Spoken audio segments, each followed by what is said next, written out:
Wolverine on the milk vocals. nuts. And his howling voice is regularly compared to Jim Morrison, Roy Orbison, and even Elvis. Now, Glenn Danzig was writing and pretty much controlling the Misfits in their early days until he decided to just end the band and leave them all hanging. And with the bass player Eerie Von, he was running a well-oiled machine called Sam Hain, or Samhain if you want to be anal about it. We're talking about Danzig today.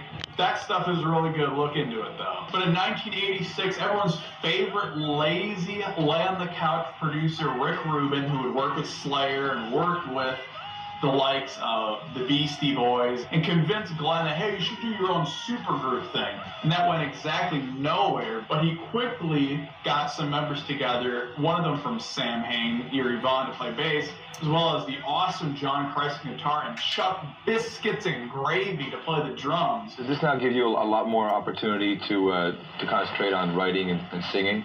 Yeah. In this context? Yeah, I don't have to worry about doing all the other stuff, like in the studio or playing guitar or any of that stuff. I have a real band.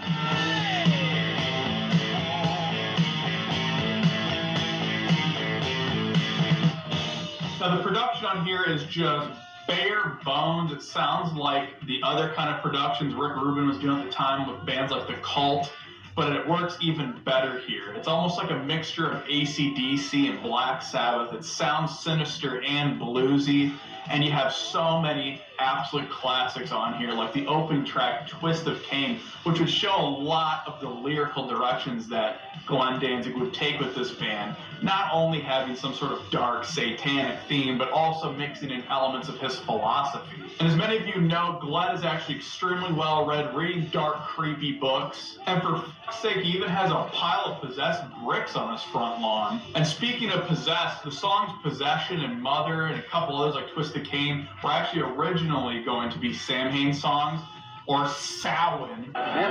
Rick Rubin, the producer, convinced him to change things, make it more streamlined, make it more hard rock, and it turned these songs into the classics that they are. And it made what would have been a punk song, Mother, into the hit song that it is, the song that we all know and love. But if many of you do know that this song didn't blow up until later on with the Thrall Sweat Demon Live EP.